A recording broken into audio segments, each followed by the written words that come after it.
RDC Monde ezali sanga ya ba Congolais pona Congo.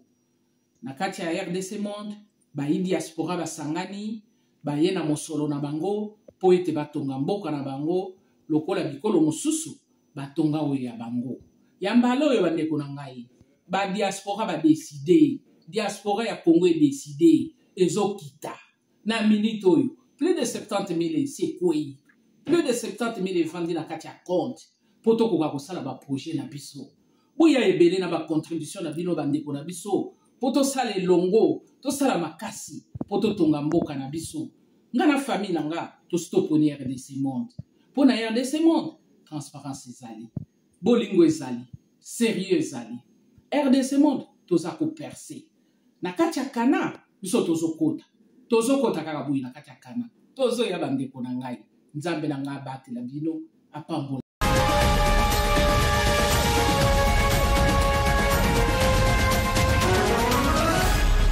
RTNC, le journal.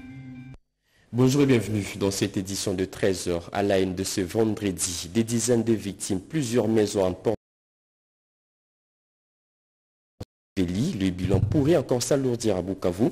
Les pluies diluviennes ont affecté de nombreux quartiers de la province du Sud Kivu qui s'est réveillé hier le pied dans l'eau. Les images à suivre au début de ce journal. Autre titre de ce journal, comme à Bukavu, à Kinshasa aussi, plusieurs routes sont toujours submergées à l'image de la route au Nyangwe. Plus précisément dans son tronçon compris entre Mouchi jusqu'au rond-point des Ouléries. De caniveaux sont totalement bouchés par des déchets plastiques. Une situation qui provoque des accidents et autres dégâts. Reportage à suivre dans un instant. Et enfin, le compte à rebours est lancé plus que 3 semaines avant l'arrivée du pape François en RDC. Qu'est-ce qui est fait? Qu'est-ce qui reste à faire? Le Premier ministre Jean-Michel Samaloukonde était hier sur le terrain dans différents chantiers où le souverain pontife va dire le messe. Question de s'assurer de derniers réglages. Voilà tout pour les sommaires. Mesdames et messieurs, encore une fois, bienvenue à vous si vous nous rejoignez à la radio-télévision nationale congolaise. Et je le disais en titre, l'avenue Nyangwe sous les eaux, plus précisément dans son tronçon compris entre Mouchi jusqu'au rond-point des Ouléries. Des caniveaux sont totalement bouchés par des déchets en plastique, une situation qui provoque des accidents et autres dégâts. Anime Balaka était sur place pour faire les constats.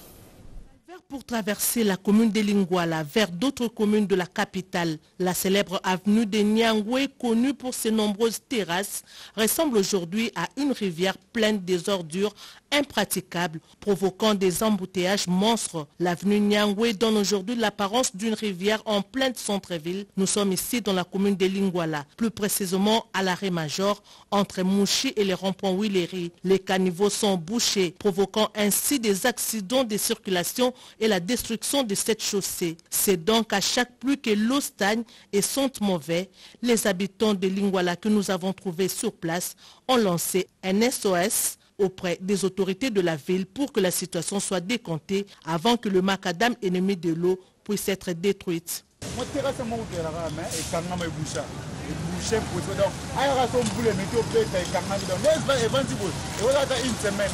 La rigole qui se trouve en ce lieu est bouchée. Si une pluie tombe, cette rigole se bouche davantage.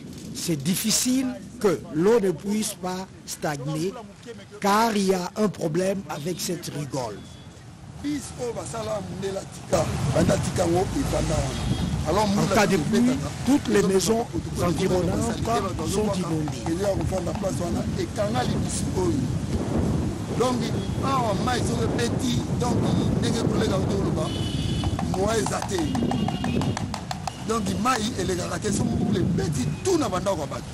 L'eau, premier ennemi de la chaussée, détruit tout sur son passage, signalant que l'eau qui stagne sur le macadam détruit cette route. Il y a un gros trou qui se forme déjà. Il est donc temps d'intervenir avant que les pires n'arrivent. La ville de Bukavu, dans la province du Sud, qui vous frappée par des inondations meurtrières après de fortes pluies qui se sont abattues. Plusieurs maisons ont été emportées, des routes inondées, effondrées, des véhicules ensevelis. Les habitants se sont réveillés hier le pied dans l'eau. Suivez.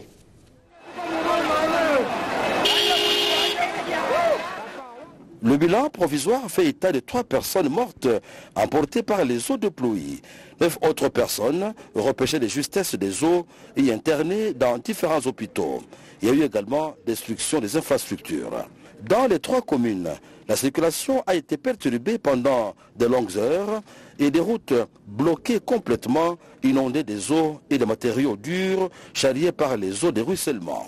Dans la commune d'Ibanda, la place Monseigneur Christophe Mouziroy, en face du marché de Nyawera, a été entièrement sous l'eau. La traversée des personnes en ces lieux s'est faite pendant plus de 2 heures à dos d'homme et non sans frais.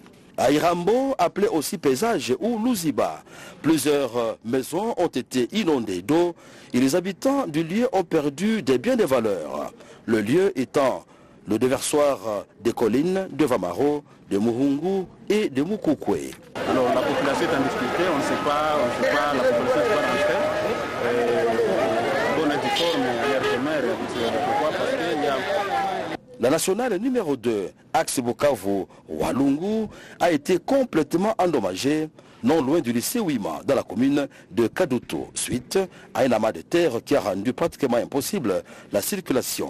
Tous ces dégâts sont l'une des conséquences des constructions désordonnées et anarchiques sur des sites impropres, avec comme corollaire la destruction et l'obstruction des voies d'évacuation d'eau, l'homme étant lui-même le facteur principal du déficit dans la gestion de l'environnement, notamment dans la ville de Bukavu. On laissait entendre les spécialistes.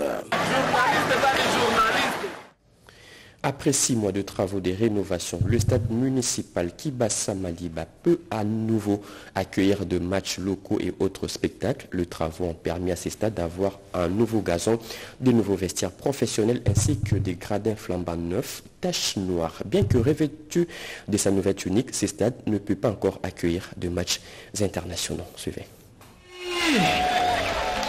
C'est par 2 matchs amicaux de football opposant les 2 institutions provinciales que le stade municipal Kibasa Maliba a été rouvert au public ce mercredi 4 janvier 2023.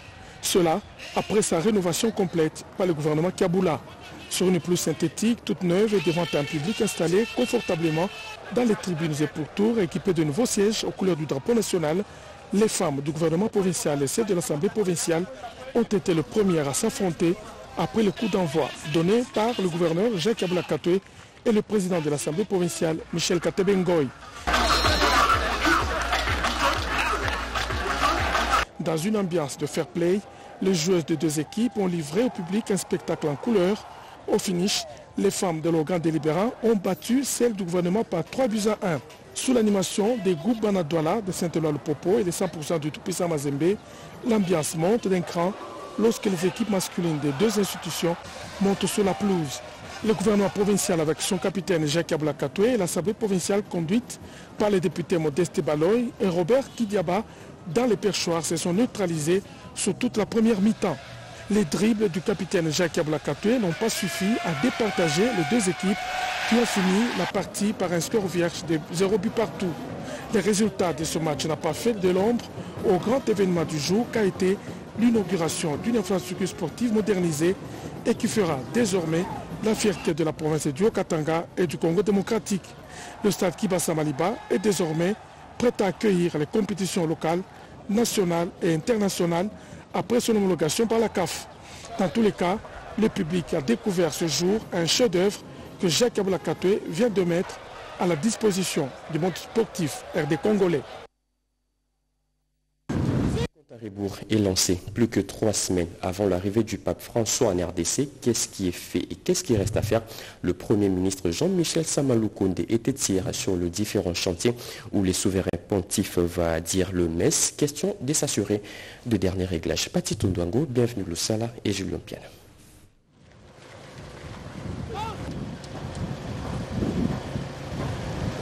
Le Premier ministre Jean-Michel Samaloukonde Kyenge invite la population congolaise à l'accueil à sa sainteté le pape François à la hauteur des Congolais et du Grand Congo au centre du continent africain.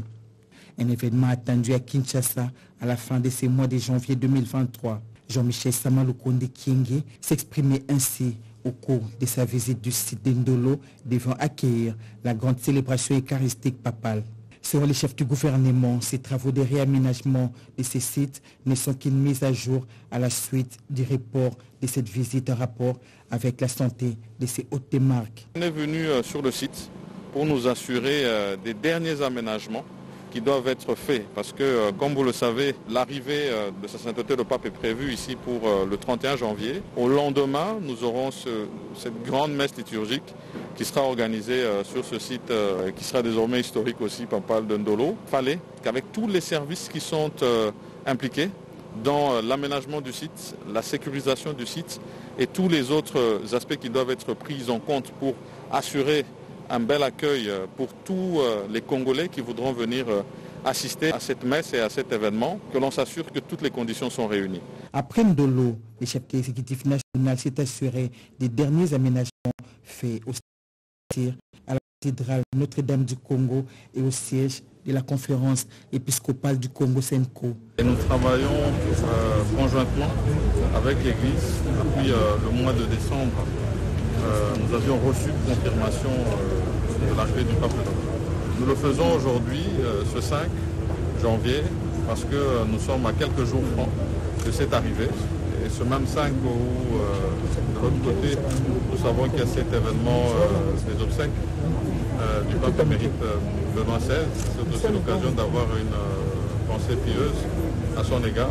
C'est sur une note de satisfaction que le Premier ministre Jean-Michel Sama Lukonde Kyenge a bouclé sa visite de terrain. Qu'est-ce qui est fait et qu'est-ce qui reste à faire pour la réussite totale de la visite du pape François en République démocratique du Congo? Juste après l'inspection des sites, le Premier ministre Jean-Michel Sama Lukonde Kyenge a eu une séance de travail avec les nonces apostoliques, Monseigneur Ettore Balestrero et les chapelains du pape, Monseigneur Donatien Cholet, pour faire le point. On s'est rencontrés pour accueillir dans la joie et bien préparer le 31 janvier quand il sera ici. C'est confirmé et d'ores et déjà tout le monde est invité à l'accueillir quand il viendra de l'aéroport d'Ndjili dans l'après-midi vers Nagombe pour rencontrer au palais de la Nation le président de la République. Le pape François répond ainsi à l'invitation lui adressée par le chef de l'État Félix-Antoine Tshisekedi Tshilombo. Il est prévu dans l'agenda de la visite du pape François en République démocratique du Congo, hormis la grande célébration eucharistique, des rencontres, des prières, des échanges et la visite aux victimes des violences sexuelles dans l'Est de la République démocratique du Congo. Le chef traditionnel appela à se ranger derrière les actions du chef de l'État Félix-Antoine Tshisekedi Tshilombo qui tient absolument à l'encadrement du pouvoir coutumier. Appel lancé au chef d'État de la province du Congo central par le président du Conseil supérieur de l'autorité traditionnelle et coutumière en séjour dans cette partie du pays. Plus de précisions avec Dieudonné Yangumba et Oussendal.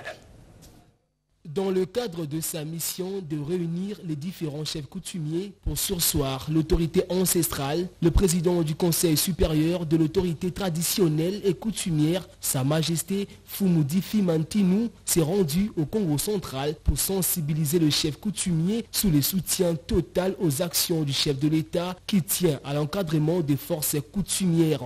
Sa Majesté Fumudifima a remis des vivres et non-vivres à une partie de la population du Congo central à l'occasion du Nouvel An. Aujourd'hui, je vous ai invité à ce que nous appelons Tampa. C'est la grande chefferie autochtone de Congo que je coordonne, qui est Fumudifima. C'était notre Nouvel An. Pour nous, c'est l'occasion de non seulement remercier nos ancêtres qui ont pu à cette date de l'indépendance de la RDC, mais également souligner qu'à cette date, avant cette date qui est ici, en Tampa, qui était décidée l'indépendance de la RDC. Nous voudrions également remercier le chef de l'État, Tshisekedi Tshilombo, pour le geste ô combien symbolique qu'il a eu à adresser au chef coutumier au travers de cette distribution, minime soit-elle, petite enveloppe, le riz, les poulets que nous distribuons autour de nos autorités traditionnelles pour leur faire comprendre que 2023 c'est l'année de l'autorité traditionnelle. Cette visite s'inscrit également dans le cadre d'information sur la rencontre des chefs coutumiers avec le président de la République dans les tout prochains jours. Voilà qui justifie les déplacements du chef de l'autorité traditionnelle de la province du Congo central. De nouvelles figures à la tête des entités territoriales décentralisées de la ville de Kinshasa. Les épisodes des cérémonies de remise-reprise se poursuivent. Aujourd'hui, nous vous proposons l'étape de la commune d'Ndjili, Sélé et Limeti à Lambiki. Ils Ils étaient nombreux pour accompagner leurs camarades du parti récemment nommés Bougoumès et Bougoumès adjoints dans quelques communes de la ville de Kinshasa. Une façon pour ces combattants de l'IDPS de remercier le chef de l'État Félix-Antoine Tshisekedi Tshilombo et leur secrétaire général Augustin Kabouya pour les choix portés sur ses filles et fils maison. Les combattants de la fédération de la Tchangou se sont mobilisés pour témoigner les l'évangéliste Patricia Makuma Bilonda, nommée adjointe de la commune d'Ndjili. Patricia Makuma, cadre de l'IDPS Tchangou, et son titulaire ont pris l'engagement de servir la population djiloise. La commune de Lantsele sera désormais dirigée par Franck Monzola Messo, qu'on appelle affectueusement par les combattants de l'IDPS les rois des Bateke. C'est le mardi 3 janvier que Judith Mwalouke a cédé les bâtons de commandement à Franck Bo, natif de cette commune. À la commune délimitée, c'est Nathalie Alamba qui remplace Douglas Nkoulou. La remise et reprise a eu lieu ce jeudi 5 janvier en présence du délégué du gouverneur de la ville, Jantini Ngobila. Nathalie Alamba sera secondée par le jeune maître Isaac Mukendi Chimbi. Devant les fonctionnaires de cette municipalité et membres de leur parti, ces deux cadres de l'IDPS se sont engagés à œuvrer pour le rayonnement de cette commune. Et en nouvelle, les bâtons de commandement ont aussi changé de main dans la commune d'Nzanza, dans la province du Congo central. Michel Minguele et Nana Esther Lelo, ce sont eux qui vont désormais diriger cette commune. La cérémonie de passation de pouvoir a eu lieu hier. Diane Balaka et Nono Matsekou y reviendront sur ce détail dans nos prochaines éditions. Autre chose à présent, la psychose est permanente dans la ville d'Issiro. La population de ces coins vit dans une insécurité grandissante. Trop, le gouverneur de la province de Haut-Tuélé qui a présidé en urgence le Conseil de sécurité appelle au calme et promet des solutions rapides. Suivez. La grande salle du gouvernorat de la province du Haut-Tuélé a servi de cadre à cette réunion essentiellement sécuritaire que le gouverneur Christophe Bassiane Nanga préside à l'état du comité provincial de sécurité. Question de faire un tour d'horizon complet de la situation sécuritaire à la fin de l'année 2022 et au début de celle 2023 sur l'ensemble de sa juridiction administrative. In fine, il se dégage que toutes les festivités de fin et de début d'année se sont déroulées dans un climat relativement calme. Quelques cas de banditisme et criminalité sont enregistrés dans certains coins de la province, en l'occurrence la ville d'Issiro. Le comité provincial de sécurité appelle à cet effet la population au calme et s'implique pour débusquer les malfaiteurs afin de les mettre hors d'état de nuire. Il s'est passé quelques incidents où il y a eu mort d'homme du côté d'un scellé, un monsieur qui a été assassiné par des hommes non autrement identifiés, mais également quelques visites indésirables. Il a été rapporté au comité provincial de sécurité de la station Maïcha. Il y a aussi l'hôpital Pépester des Sœurs et qui ont été maladroitement visités. L'autorité provinciale, mais aussi le comité provincial de sécurité appelle de nouveau la population à la vigilance tout azimut et à la coopération, à la collaboration avec les services de sécurité. Cette première réunion du Conseil provincial de sécurité pour l'année nouvelle permet au gouverneur Christophe Bassiane Nanga de réitérer ses vœux les meilleurs à tous ses collaborateurs. La progéniture de martyrs de l'indépendance, pas oubliée pendant ces temps festifs. Les orphelins de ces martyrs ont reçu des vivres et non-vivres, de quoi leur permettre de mieux fêter. Ces gestes portent la signature de la fondation Christophe Muzungu. Iverson Kabouaba. Les orphelins des martyrs du 4 janvier ont bénéficié d'un don de vivres composé de cartons de poulet, sacs de riz, et autres. Une façon de permettre à ces orphelins, veuves et démunis de passer le bon moment à l'occasion de la journée du 4 janvier, journée commémorant les martyrs de l'indépendance. Ce geste de solidarité témoigne la volonté de la fondation Christophe Muzungu qui lutte contre la pauvreté et tient à l'encadrement des délaissés en leur apportant soutien et réconfort. Le 4 janvier marque une étape décisive dans la conquête de l'indépendance. Un moment de rendre les hommages mérités et dignes à ceux qui ont versé de leur sang pour l'indépendance de notre pays. Il s'agit des 10 nationalistes, Lumumbiste, Okito Joseph, Mpolo Maurice, Muzungu Christophe, Elenge Sapierre, Yangara Camille, Mboui Joseph, Lumbala Jacques, tous tués pour la cause noble de la République démocratique du Congo, a fait savoir devant ses enfants orphelins Émilie Ngoï Muzungu, fille biologique de l'un des pionniers de l'indépendance, Christophe Muzungu. Un autre geste de cœur dans ces journaux, cette fois-ci, ce sont les veuves et orphelins de la province du Kasaï central qui ont reçu de vivres des vivres et des non-vivres. Suivez. À l'occasion des festivités marquant la fin de l'année 2022 et le nouvel an 2023, l'ONG Femmes Main dans la Main pour le développement intégral, FMDI, a offert un repas, habits, savons et autres biens aux personnes de 3e âge de la ville de Kananga, samedi 31 décembre 2022, dans les installations de l'ONG Femmes Main dans la Main pour le développement intégral, situé sur l'avenue Benedibele, quartier Malandi, ville de Kananga. D'après la directrice pays de FMDI, Mme Nathalie Kambala, c'est dans l'amour et la joie que sa structure a voulu partager avec cette catégorie de vulnérables. FMDI a eu la joie de partager aujourd'hui un repas avec les personnes de 3e âge, partager un peu de vivres et aussi donner les habits aux mamans. C'est ainsi que nous avons plus de 360 femmes. Nous avons le vieillard aussi, le papa. Nous avons aussi quelques enfants orphelins que nous avons invités. C'est au nom de la fête de Nouvel An, au nom de fête de Nativité, que nous voudrions partager ce sourire avec ces femmes. Signalons que ces derniers ont salué le geste de générosité de la part de l'ONG Femmes Main dans la Main pour le développement intégral à leur égard.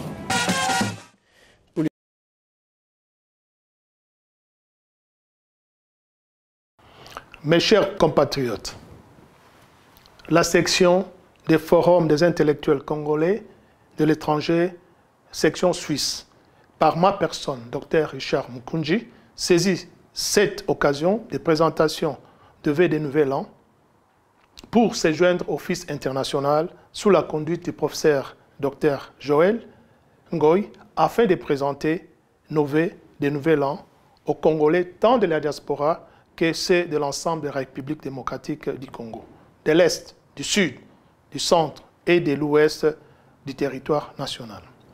À cet effet, nous renouvelons la confiance à la diaspora congolaise comme acteur de développement et de lutte contre la pauvreté en République démocratique du Congo, pour contribuer de manière engagée et répondre à l'appel du président de la République lancé au premier forum de la diaspora congolaise organisé à Kinshasa en novembre 2021.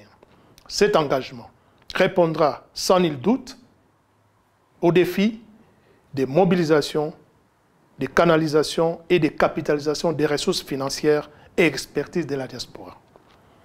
Nos vœux s'adressent de prime abord au président de la République, Félix Antoine Tshisekedi Tshilombo, aux forces armées de la République démocratique du Congo, au gouvernement national, pour la continuation dans la durée de la capitalisation du succès diplomatique appuyé par une excellente expertise obtenue dans la patience et l'abnégation. Chers compatriotes, vaillants et résilients peuple congolais, que 2023 soit une année de vigilance, de veille patriotique et de participation citoyenne aux échéances électorales à tous les niveaux, pour le renouvellement des animateurs politiques, gage de la stabilité et de la prospérité nationale. En ce début d'année, nous présentons également nos vœux aux personnes privées de leur liberté sur l'ensemble du territoire national. Aussi, que les élèves, les étudiants ainsi que les enseignants, formateurs soient réconfortés, reconnus et soutenus pour éclairer la vision patriotique et consciente de chacun pour le relèvement de notre pays. Aux personnes âgées, aux retraités, que nous puissions prendre l'engagement de tenir les flambeaux de la relève pour la renaissance de la nation RD congolaise. Au peuple des pays voisins, nous adressons nos vœux pour une paix durable et harmonieuse, gage d'une cohabitation pacifique pour que nous puissions concrétiser nos efforts au développement de nos pays respectifs. Les fils suisses vous souhaitent pour cette année 2023 de concrétiser tous des grands projets et de trouver encore et toujours de nouvelles inspirations pour le devenir de notre cher et beau pays.